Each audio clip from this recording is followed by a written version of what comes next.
Hey, what's going on, everybody? How you doing? How you doing? What's going on? This is Coach Grizzle. Just kidding. This is Chad Guasney. What's going on? This is the Total Chad Sports Podcast. You can call me Coach Grizzle. You can call me whatever you want. Just trying to give this an opportunity to do a podcast visually instead of constantly doing it through the audio. Um, I know that a lot of people have been listening for a long time, and I kept saying all the time, "Do a video, do a video, do a video." Um, I'm gonna do a video. There's gonna be a video. There's gonna be video attached, and I never did it. And so I greatly apologize for never doing that for you. And I'm gonna start doing that now. Um, Hopefully, I'll have more of an opportunity to continue to do this. This is going to be a one-off, first try. We're going to post it on YouTube, and you can search it there. I think you can. We're just going to make it, it'll be Total Chat Sports Podcast #1, since it's a video, first video. But we'll try to figure that out, and you'll be able to search it there, and then it'll be under you could probably search Coach Grizzle or my name or whatever. You could probably find it that way too. But if you want to follow me on any socials and anything like that, you're more than welcome to. I've got a lot of different social media outlets. I've got Twitter, I've got Twitch, I've got TikTok, I've got YouTube, I've got, did I say Twitter? X, whatever you want to call it. Um, I'm all over the place. LinkedIn, I got a LinkedIn account. I don't have a website. I still need to get a website. Apparently, you're nobody if you don't have a website. So I need to start blogging or something like that or whatever. But I just wanted to see what will happen. See, if we can make something like this, if this will work out, if this will be something that you would enjoy, where we just constantly talk sports and talk about what's going on throughout the day, but also make it maybe more specific towards like do a certain like video towards a certain specific thing. Like it could be like football related or just baseball related with the Trash Pandas. Like tonight, and here in just a few minutes, I'm talking right now. Kate and Dana going up. I mean, they got a lot of good pitchers, and we could sit there and talk about all the great pitchers and all the great young arms that the Angels organization have in Rocket City, or we could talk about the Paris Olympics, whatever, with the basketball team or golf or anything that's going on. So we're not going to talk UFC. Sorry. I will not talk UFC. Kuda, I will not do it. I'm not going to do it. You've lost your mind. I'm not going to do it. But we'll think about it maybe here in the future. Maybe if we know more about the UFC and fighting, because I don't really follow that stuff anymore.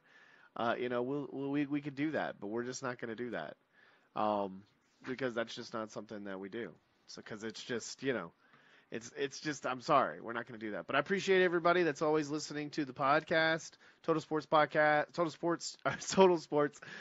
Chad Sports Podcast on Spotify. You can also find it, everywhere else that I post and everything like that. I don't have it on Apple or anything like that or any of the other ones. I need to figure out how to not figure it out. I need to put that on there. But it's definitely on Spotify. You can find it there. It was on that Anchor app forever, and then Anchor got bought out by Spotify, and they had a great tool to be able to record and do everything that you needed. Like I'm wearing a headset right now, and I need to fix. I have a actual mic, but I need to fix that mic and get a new arm for it. So I'm using this headset right now, and there's so many ways, like little options that I'm going to try to add to have in the background and everything like that. Like we've got a green screen that we're going to set up. We've got a bunch of other stuff. Have a virtual background. You don't have to just see the Alabama flag to see the biased, and then the HCFC soccer. The Invaders. One of the former fan teams or the fan groups for the Nashville FC feeder team, the Huntsville City FC, which um, you know, very much excited for that team. They're not winning a whole lot of games. They're on their third coach this season so far. It's just not been a whole lot of a good for them. There's just been, I mean, even the parent club, even Nashville SC, they've had issues. getting rid of their coach.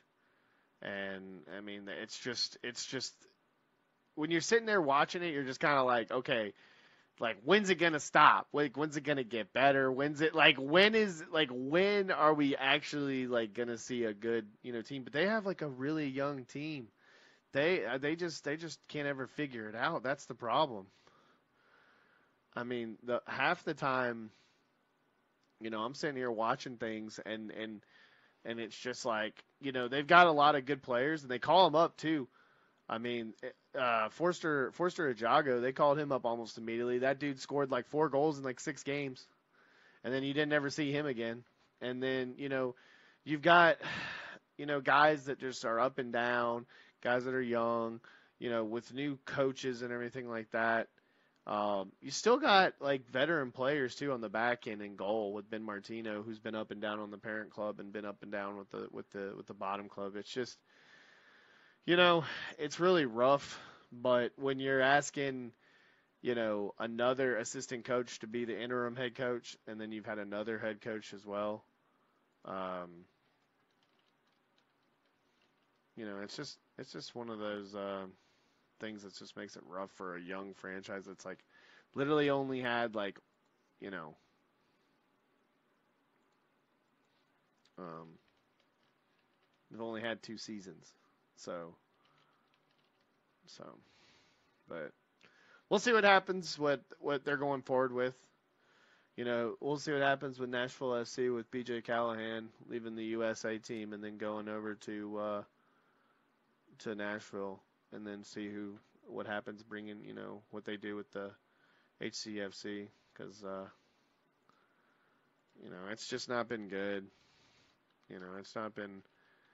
I mean, the I'll say this: the product that they have at the stadium and everything has been great. I mean, it's a really fun event to be around. People enjoy it. You have the fan base, that's for sure. It's just really rough when your team's not playing very well. Um, so. But talking about that, I mean, nobody wants to talk about anything like that, like soccer or anything like that. I mean, shoot, was it Morocco beat Argentina after like some random like 2 hour like pause in events, like pause during the game? It was insane, and then they VAR showed that one of the players was offsides, and Argentina lost 2-1. And this is the same Argentina that's won the Copa America, probably gonna, like, when they go to the World Cup, have a chance to win the World Cup too, and Messi's like last ever World Cup or whatever to go in the Olympics and lose to Morocco. I mean, that's just crazy. I mean, but it just also shows you like the Olympics. Like, I could see, like the Netherlands or England or somebody or Italy or somebody like that to win the Olympics, because I feel like they care, they try, they do care. But I feel like it's like one of those things where when you have something like that, where the Olympics like that is, I feel like it's just kind of overlapped by something as big as the World Cup. And so when guys want to win the World Cup, they just kind of forget. And it's just like, I would, I think guys care a little bit more. I think rosters might be a little different throughout that too. Who knows what the USA roster will look like? Because, I mean, my goodness, with everything that's going on with that, we'll see what happens when the USA is hosting the World Cup and where they go forward with that. So moving on, looking on to some baseball, looking around the standings and the wild card and everything that's going on right now. The Atlanta Braves just can't figure it out. I mean, it's ridiculous right now. They're only 1.5 games up on the New York Mets, and the Mets they're at home playing the Atlanta Braves, so this is going to be a lot of fun to kind of see this game and see how this series plays out. The Braves were sitting like 3.5, 4.5 before the All-Star break. Had still sitting at, what is that, 9 games, 8 games. 8 games is above 500, and there's just really no. Or there's really no excuse for what's going on. You still have a lot of good bats. There's still a quality lineup that's going on. Alex Anthopoulos was definitely probably going to make some changes. He's probably or not make some changes, but make some additions. See what happens. Going to have to spend some money. Maybe have to find a bat. Because it's just the getting plagued by the same bugs. I said it before. Albies. We're just waiting for that moment, and I feel like that was. If it wasn't now in July, it was going to be August. That injury bug would have happened. It's just so sad to have something like that, a wrist injury, especially for a baseball player playing just basketball, football. You think about it, and if it's a fracture, but you think about just like sprained ankle, like when you're always oh, they have a sprained ankle or they have a sprained wrist or a sprained whatever. That sucks. It's like we all do it, and I get it. They get paid millions of dollars to play sports and do all this kind of thing, but it's just rough. But it's just when you look at this roster, when you got Riley's back from paternity leave, congratulations on him. You know what I mean? Congratulations, father of the year. Dude's gonna be a great dad. I'm sure of it. He's gonna take him hunting. He's gonna take him fishing. I'm sure he's gonna enjoy it. But when you look at this roster, you got Kelenic, Riley, Ozuna, and that's the thing about it is we're a little bit versatile. We've got a content page. You know what I mean? We're able to kind of show this. Because we're able to flip back and forth. You got Kelenic batting 248, Riley's batting 255. Ozuna is one of your best hitters on your team. 28 home runs and 80 RBIs. This was a roster last year that you could just plug a guy in and he could hit and he could do whatever. It's ridiculous. Calling up Nacho Alvarez, absolutely cool, amazing. Got to see him play. Really, really good player. Hopefully, they don't send him back down. Hopefully they give him a little bit more time because, they're going to need him, especially playing second base. So with that Whit Merrifield guy freaking hurting his freaking index finger right in practice before the game, it's like, this is like whatever. And then he actually got to talk. I think he's still able to play, though, because he talked with, their pregame show or whatever, and I think he was fine, and he was able to play before this last game or the game yesterday. Olson's batting 233. He has 13 home runs, but he's got 44 RBIs, and that's the thing about it is last year is just the RBIs down, home runs clearly down. That's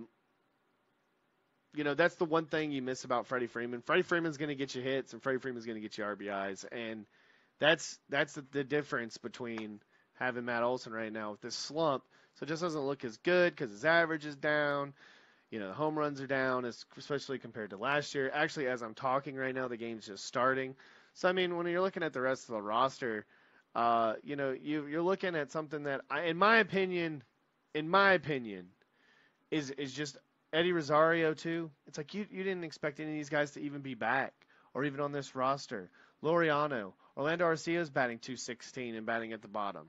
Chris Sale and Charlie Morton are two old guys that are just being the longevity of everybody. So let me flip back to that because if you watch it now, if you're watching now or whatever, that's obviously going to be old. So I'm just looking at that roster. So many injuries.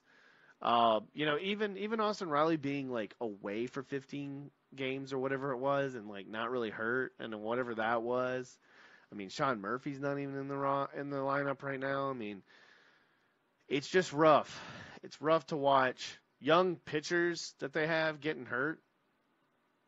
But looking around, you got to admit Padres playing good baseball. Dylan Cease throwing the second ever no-hitter for the Padres.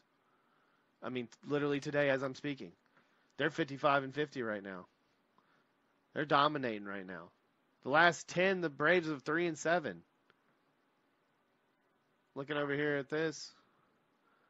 You got the Cardinals who are just on the verge of that and had literally made that dent in the Braves for that wild card spot. And that's the thing.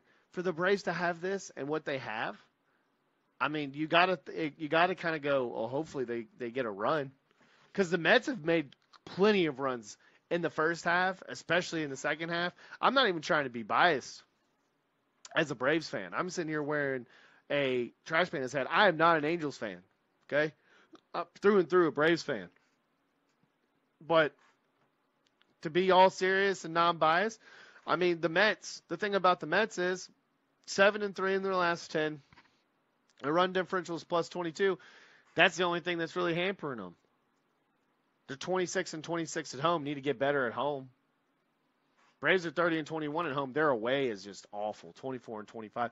But that's the thing. It's like that's been their problem all year long, is playing away. I'm actually surprised they're 30-21. The way that they just played the freaking Cardinals, and when they played the Giants. I mean, it's just, for the Braves, it's for where they're still sitting at 1.5 and still sitting, right there in the in one of the 3 spots to get in the playoffs.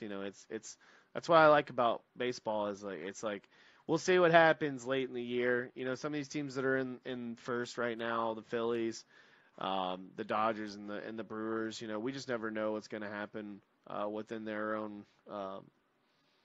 league and division and everything like that. So the Orioles, though, man, I mean that's a young ass team that's just like bunch of dudes, bunch of just baseball dudes. Great away, great at home, great away. Run differential, one of the best. Plus 86. It's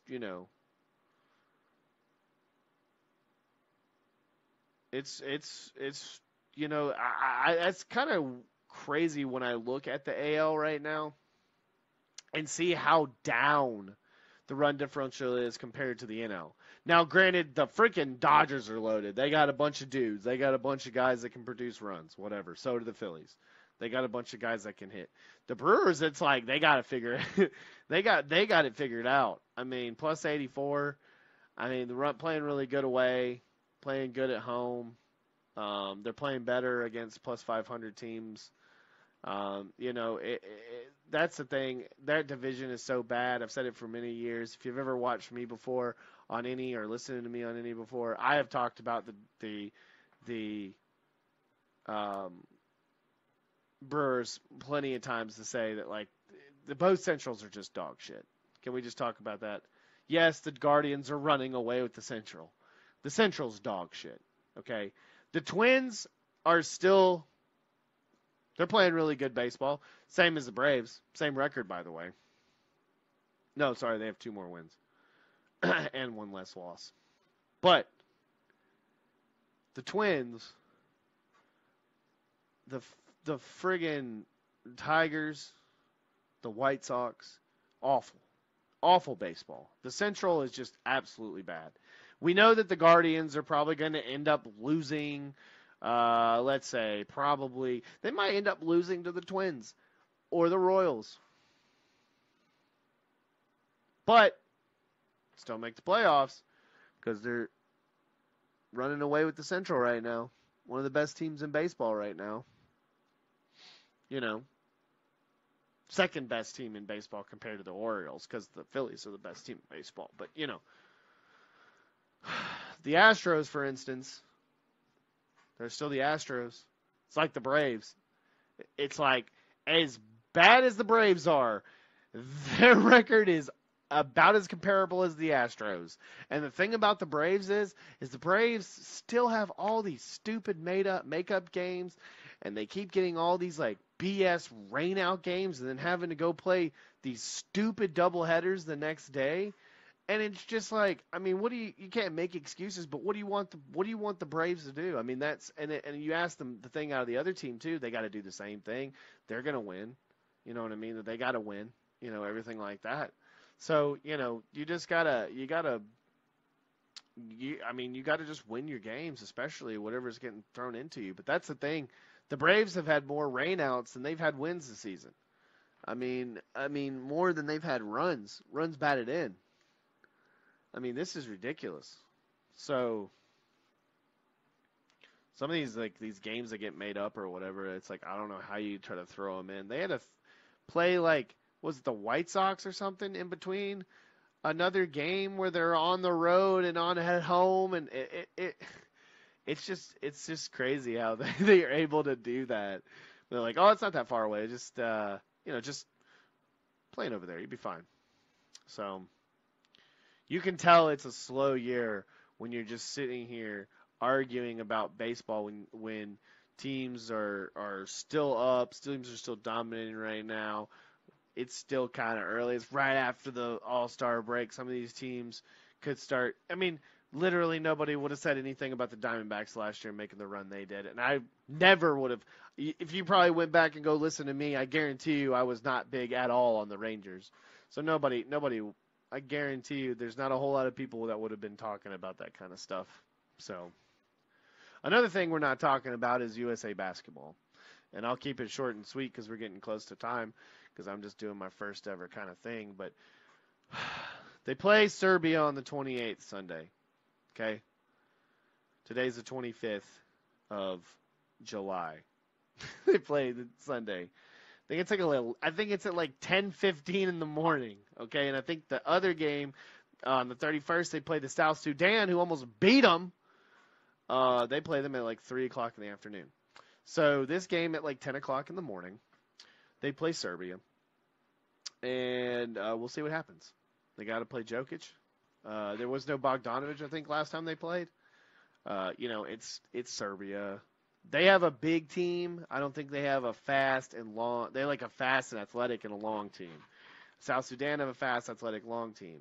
Puerto Rico, they might have a fast, athletic, long team. I don't know if they have like really talented players that are going to be able to match up against the USA, but the South Sudan can. Serbia, maybe not so much. You got a lot of shooters, and you got a lot of guys that like to post up, kind of like Joel Embiid, but the thing about Jokic is Jokic at least can move around and shoot and do that, all those type of things. So we'll see what happens with this USA team. Don't know about Kevin Durant. Going to be pretty cool to watch them walk out and do all that, the ceremony and everything like that with the torchbearer and seeing LeBron and Coco Gauff walk out like that. I think that'd be pretty cool. I really think Steph Curry probably should have walked out there with the torch, in my opinion, instead of LeBron James, but I see why. It's LeBron James. It's his last year ever. Probably doing the Olympics. I wouldn't think he'd be back, obviously, if he's going to retire after like this season playing with his son, or the next season, whatever. Whatever. So,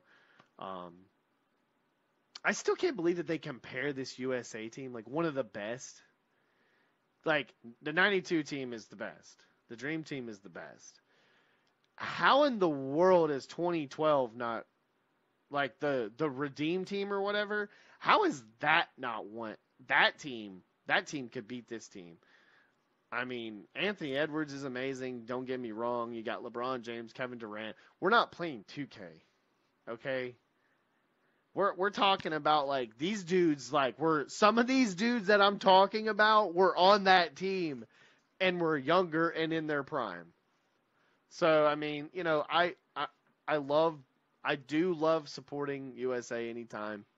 I do like the USA team. They don't know how to play European basketball, or, they don't know how to play overseas basketball, because every time that they find a physical, athletic team, it's a run for their money, because they have to base it on all their athletics. So, it's going to be kind of rough for them, and I kind of see them winning. But that's crazy that was a crazy stat that I saw. The Dream Team played like it was like 12 or something like that. So many. It was only like a handful of NBA players. The team that's playing now, they're playing like 60-something NBA players. And that is something that I've always talked about in the NBA, where it's just like it's rough for us to kind of like judge that, but also it's like, holy shit, USA players get better too. Like, keep being like the best players in the world, because these foreign players have been the MVP for the last 6 or 7 years, and y'all need to get better. Now, Embiid's, quote, American, but you know what I mean. There needs to be more of that. And to finish off this entire video, I greatly appreciate everybody listening, as always. Last few minutes just talking about the start of training camp. and everything that's going on week 1 around the Atlanta Falcons. I know nobody's going to listen to me. I don't care. I love talking about this. I'm not talking about any other teams other than the Falcons right now. It's really all I really follow. I'm going to try to get more on everybody else and try to, open it up a little bit more. But I've been listening to Raheem Morris, listen to Kirk Cousins.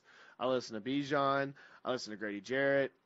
I think I listened to Mike Hughes for a little while. I've just been listening to everybody that's been kind of breaking it down and everything like that. I know that Kirk Cousins likes the AC at 68. Raheem Morris is ready. He's ready to run the damn ball. Please, everyone, like the Falcons are just saying, run the damn ball all the time. Grady Jarrett's ready to play. I think he'll be ready by week 1. Kirk Cousins is cleared. He's ready to go. So it's, we don't know what's going on with the contract situation with AJ Terrell. Feel like that's going to get situated. So it's going to be a lot of fun if you're a Falcons fan to kind of see what's going to happen with all the new additions, the draft. Jace McClellan at running back too. They've got a 3. People don't understand. And that's another thing that Raheem Morris said. They're going to run a lot of wide zone, mid zone, and gap scheme. They're going to go back to their true identity of moving offensive linemen around, combo blocking, having individual blocks where a lineman goes from one. Just going from one and going to the next level, giving offensive linemen freedom to move around. It is going to be smash mouth football where you're running your tail off and you've got this 3-headed monster with Bijan, Tyler, and Jace McClellan that, oh my gosh, this is one of the most talented running back rooms the Atlanta Falcons have ever had. That's insane. That's insane. Does anyone want to compare? We can compare next time. I'll get up a whole chart and everything. 3 amazing running backs. We don't know about Jace McClellan. Tyler Algier, over 1,000 yards as a rookie. Should have been possibly rookie of the year, but you got the duo that they have over at the Jets, and there's nothing you could do there. So, Bijan Robinson, if he had a quarterback that could actually maybe throw him the ball out of the backfield and give him a little bit more, that would be one of the most dynamic freaking running backs we've ever seen. He's making plays because he's catching things on his back hip. You can't sit here and tell me that he's not one of the best running backs, one of the best young running backs that's in the NFL. Just as one of the most, on paper, I would think, athletic, young, a bunch of studs that have done nothing but play really well college football as well. Tyler Algier doing what he's been able to do from where he got drafted and being able to what he's been able to do his rookie season and then build off of that. If they could just figure it out like Arthur Smith was supposed to be doing, run the damn ball, Raheem. Raheem says, run the damn ball. The players respond to him. They love Coach. I just want to see what's going on. I just want to see it. I love it. I think it's absolutely cool. So that's it for me. I greatly appreciate it. I kept it around 30 minutes. I thought I did a really good job this time of kind of paying attention to the time and everything like that. So I just want to say thank you for everyone that's always supporting the content, that's supporting the stream, supporting everything that I'm trying to do throughout. And I just want to say thank you so much. I wouldn't be doing this without you, like I said, with your constant support. And I hope that I can do many more of these, and I hope I can continue to give many more content in the future. So thank you so much. Go follow me on Twitch, YouTube, Twitter, TikTok, at Coach Grizzle, at Coach Grizzle TV, Guathny, Chad Guathny, whatever you want to do. You can hit me up in any inquiries, any sponsorships, any kind of anyone wants to sponsor the stream. Hit the like and subscribe button as well. I know I didn't say that at all, like at the beginning or throughout the entire thing, but we get some sponsors, man. I'm really good at just saying, whatever, man.